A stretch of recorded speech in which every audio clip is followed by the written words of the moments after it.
Dans un quartier périphérique de la ville de Toma, Bruno note d'emprunt s'échine à finir le vêtement d'une cliente.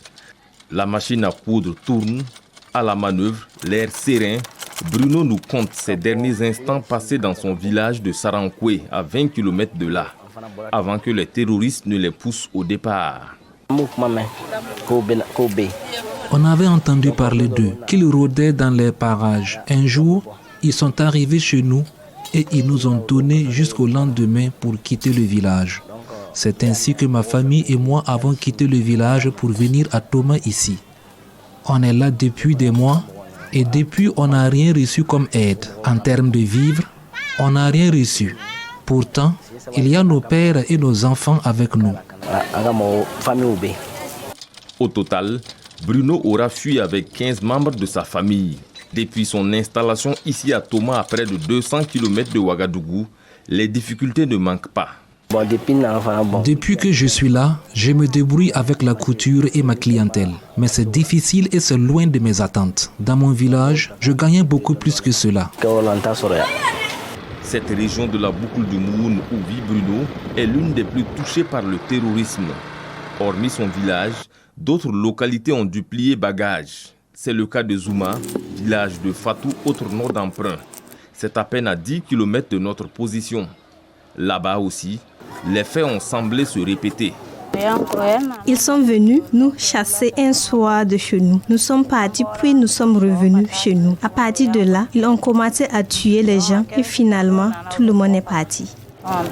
Cette dame qui était plutôt bien nantie dans son village est désormais réduite à aller cueillir des aliments en brousse pour nourrir ses 6 enfants qui n'ont, comble du malheur, plus accès à l'école depuis leur arrivée à Toma. Depuis que nous sommes ici, nous n'avons reçu aucune aide. On est délaissés et pour manger, c'est difficile. Aucun de nos enfants n'a pu repartir à l'école. Nous n'avons plus d'argent et nos récoltes ne sont plus accessibles. Pourtant, certains ont reçu de l'aide jusqu'à 2 fois, mais nous, rien. Pourtant, on a été recensés par l'action sociale. Pour manger, nous allons en brousse prélever ces feuilles et graines que nous faisons bouillir pour manger avec nos enfants. Parole d'une déplacée interne qui ne sait plus à quel saint se vouer. De là, nous allons à l'autre bout de la ville, à la rencontre d'un déplacé interne que nous appelons Moussa.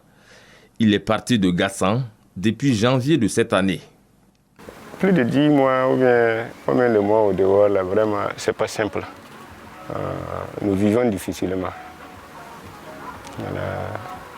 Et puis, bon, l'être humain aussi, si ce n'est pas c'est toi, donc, tel que ça soit, bon, je peux dire, en tout cas, c'est pas simple. Puis tout le monde est mis sur lui.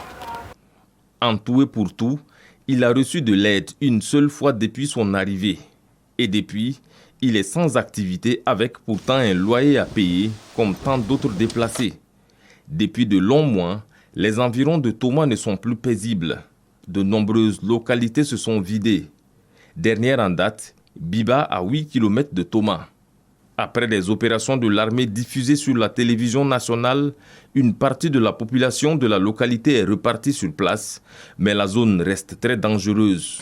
Nous avons essayé d'y aller, mais faute d'autorisation, le déplacement n'aura pas été possible.